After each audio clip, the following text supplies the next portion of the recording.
신명기 30장 6절입니다. 내 하나님 여호와께서 내 마음과 내 자손의 마음에 할례를 베푸사 너로 마음을 다하며 뜻을 다하여 내 하나님 여호와를 사랑하게 하사 너로 생명을 얻게 하실 것이며. 아멘. 오늘은 진심이라는 주제를 가지고 하나님의 말씀을 나누겠습니다. 하나님께서 진정으로 원하시는 것이 뭘까 생각해 보면, 하나님이 우리에게 요구하시고 진정으로 원하시는 것이 있다면 그것은 바로 우리의 마음입니다. 하나님께서 우리의 마음의 회복을 이루실 때 그 회복의 목적과 방향은 우리의 마음이 하나님을 향하도록 하는 것입니다. 우리가 10,000,000금을 가지고 하나님께 바쳐도 우리의 마음이 없으면 하나님은 받지 않으십니다.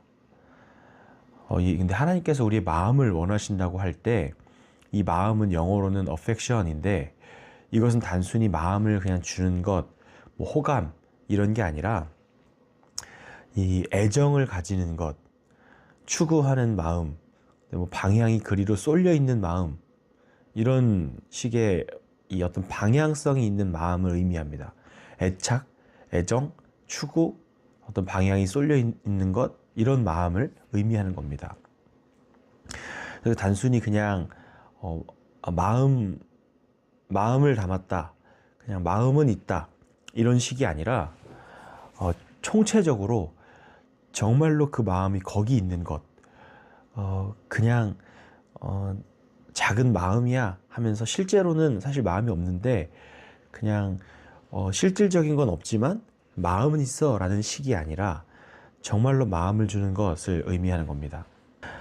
세상도 우리의 마음을 얻기 위해서 이 사탄의 지휘 아래 온갖 치장을 하고 우리를 유혹합니다. 세련돼 보이려고 애를 쓰고 사람들이 매력을 느끼고 세상에 애착을 가지도록 만듭니다. 그 세상적인 것들에 애착을 가지고 그것들을 추구하고 그것들을 집착하도록 만듭니다. 그래서 교회에서 사람을 평가할 때 기준이 헌금을 누가 제일 많이 하는지, 누가 제일 봉사를 많이 하는지, 누가 제일 착한 일을 많이 하는지가 아니라 우리의 마음, 곧 이 어펙션이 어디를 향하고 있는지로 평가되어야 합니다. 이렇게 말하면 오해가 생기니 오해를 조금 풀면, 헌금을 하지 않아도 마음을 드릴 수 있고 봉사를 하지 않아도 마음을 드리면 되고, 이런 식의 이 마음과 어떤 행위가 대입되는 것을 말하는 게 아니라, 무엇을 하든지 그 일의 크기가 어떻든지 상관없이 그 일을 하는데 마음이 동기가 되고 중심이 되어야 한다는 뜻입니다. 헌금을 예로 들자면, 어떤 사람은 1,000,000원 헌금을 하고 어떤 사람은 30,000원 헌금을 하고, 또 봉사로 하면 어떤 사람은 4-5가지 봉사를 열심히 하는 사람이 있는가 하면 어떤 사람은 올해는 봉사를 하지 않는 사람도 있을 수 있습니다. 어떤 사람은 하나님 앞에서 드러나는 일을 하고 어떤 사람은 사람들에게 드러나지 않는 묵묵히 조용히 일을 하기도 합니다. 세상에는 이 외에도 다양한 모습의 사람들이 신앙을 가지고 교회에서 또 세상에서 살아갑니다.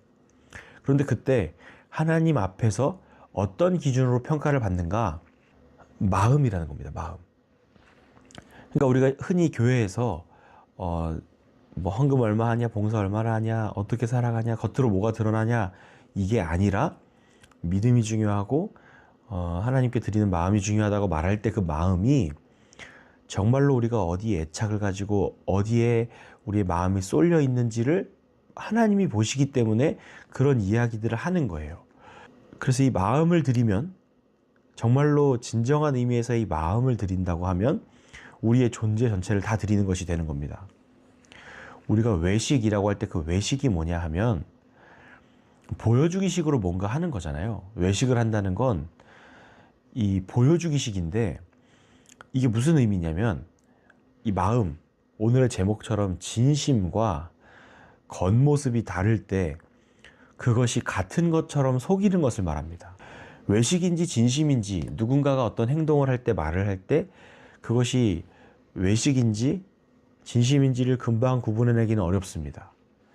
그런데 외식은 절대로 어떤 영향력도 발휘할 수 없고 그래서 절대로 열매를 맺지 못합니다. 그냥 우리들이 쉽게 하는 얘기로 진심은 통하는 겁니다. 반대로 위선은 언젠간 그 밑바닥이 드러나게 돼 있는 겁니다. 하나님이 우리를 보실 때는 어떨까요? 열심히 연기를 하고 열심히 내가 이거 진심인 척을 하고 이렇게 외식이 아닌 척 진심인 척을 해도 하나님은 우리의 중심을 정확하게 꿰뚫어 보십니다. 예수님은 우리에게 진심을 요구하는 분이시기도 하지만 또 본을 보이신 분이시기도 합니다. 그런데 그가 그의 마음의 외식이 아니라 진심이라는 사실을 어디서 어떻게 드러냈는가, 이게 굉장히 중요합니다. 정말 진심이셨겠죠. 근데 나 진짜 진심이다, 이렇게 하소연하시는 것이 아니라 예수님의 마음이, 예수님의 행위와 말들이 그냥 보여주기식이 아니라 진짜라는 사실을 어디서 어떻게 드러냈냐 하면 바로 십자가에서 못 박혀 죽으심으로 드러냈습니다. 그래서 성경은 그가 십자가에서 그의 사랑을 확증하셨다고 말씀합니다. 이 십자가가 우리의 마음을 걸러냅니다. 제자들이 예수님께 좌편 우편을 다투며 좋은 자리를 요구합니다. 그러자 예수님께서는 너희가 나의 잔을 마실 수 있느냐? 이렇게 물으십니다. 그들은 자신 있게 할 수 있나이다 대답합니다. 그러지 말았어야 합니다. 만약에 제가 지금 이 상태에서 그 자리로 갈 수만 있다면 제발 그렇게 말하지 말라고, 그냥 가만히 있으라고 입을 틀어막고 싶은 심정입니다. 그들은 예수님께서 요구하시는 진심을 어떻게 드러낼 수 있는지를 몰랐습니다. 근데 저야 이제 성경을 읽고 그게 어떤 결말을 초래하는지를 알기 때문에 찾아가서 입을 틀어막고 싶다고 말하지만, 제가 그 자리에 있었어도, 아니 지금 이 자리에서도 마치 예수님의 좌편, 우편을 요구하며 나름대로의 이 낭만적인 신앙생활을 생각하며 이 사명을 다한다는 것이 꽤나 낭만적이고 되게 재미있고 꿈을 이루는 흥미로운 일인 것처럼, 그렇게 나의 위상을 높이기 위해서 예수님을 위해 살아가는 것인 것처럼 그렇게 이야기하며, 하나님 제가 주님을 위해서 이런 일들을 하겠으니 나에게 좋은 자리 주십시오 라는 식으로 살아가는 경우들이 저의 인생 속에도 참 많습니다. 그런데 그것이 어떤 방식인지, 예수님께서 무슨 일을 행하셨는지를 모르면서 하는 경우가 참 많다는 겁니다. 예수님께서 요구하시는 진심은 십자가에서 드러난다는 사실을 제자들은 몰랐고 우리는 꽤 자주 놓치고 있는 겁니다. 여러분, 제가 뜬금없지만 중요한 질문을 한번 드리겠습니다. 여러분은 왜 사십니까? 너무 바쁘게 살고 있지 않으십니까? 오늘도 바쁠 예정 아니세요? 왜 그렇게 바쁘게, 왜 그렇게 열심히 사시나요?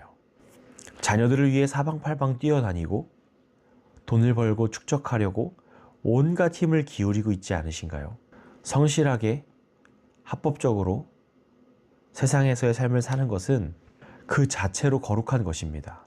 교회에서 시간을 구별해서 드리는 예배는 꼭 필요한 것이지만 교회에서만 살아서는 안 되고 세상에서의 삶도 분명히 거룩하고 귀한 것입니다.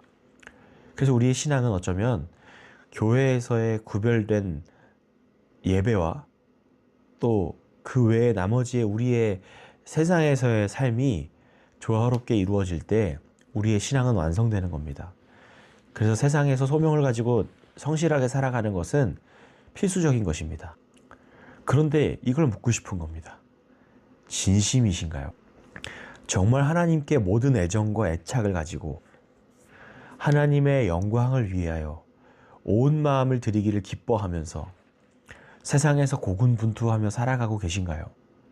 아니면 사실 마음속은 세상에 대한 애착으로 가득한데 그걸 가리려고 아닌 척하면서 성실과 소명, 하나님 앞에서 라는 말들을 가져다가 치장하고 사용하고 계신가요? 정말로 진지하게 돌아보아야 합니다. 마지막 날이 금방 올 겁니다.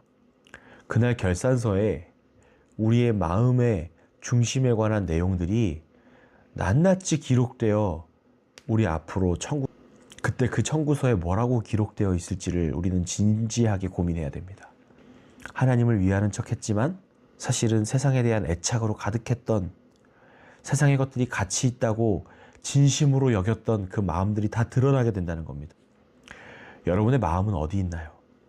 세상의 것들에, 육신의 생각에 지나치게 연연하고 있지는 않은가요? 세상에서 가난하게 살아야 하고 예수님이 그러셨듯이 다 버리다가 결국에는 십자가에 죽듯이 모든 것을 희생해야 된다는 말을 하는 것은 아닙니다. 각자의 자리에서 소명을 가지고 하나님 앞에서 살아가듯이 성실하게 살아가야 합니다. 할 수 있다면 돈을 많이 벌기도 해야 하고, 할 수 있다면 많은 업적을 이루기도 해야 합니다. 하지만 그것과, 그렇게 살아가는 것과 세상의 것들을 사랑하는 것은 다른 겁니다. 우리의 사랑의 대상은 언제나 그리스도이어야 합니다. 만약에 우리의 마음이 세상에 얽혀가지고 이 빠져나오기 어려운 그런 넝쿨에 얽혀 있듯이 도저히 빠져나올 수 없는 그런 상태에 있다면 그 실타래를 풀어내기 시작해야 합니다. 세상에 덫에 걸려서 이제는 나의 진심이 뭔지도 모른 채 그냥 종교 생활을 하면서 나에게 구원이 있다고 착각하고 하나님을 사랑한다고 말은 하는데, 막 찬양도 부르고 하나님이 좋습니다 말하는데 그게 그냥 그저 감정적인 호감에 불과하고, 사실은 나의 애착은 세상의 것들에 온통 다 쏠려 있다면 그 사람의 마음의 중심은 하나님께 있는 게 아닙니다. 결국 그러한 사람들이 행하는 모든 것들은 하나님 받지 않으십니다.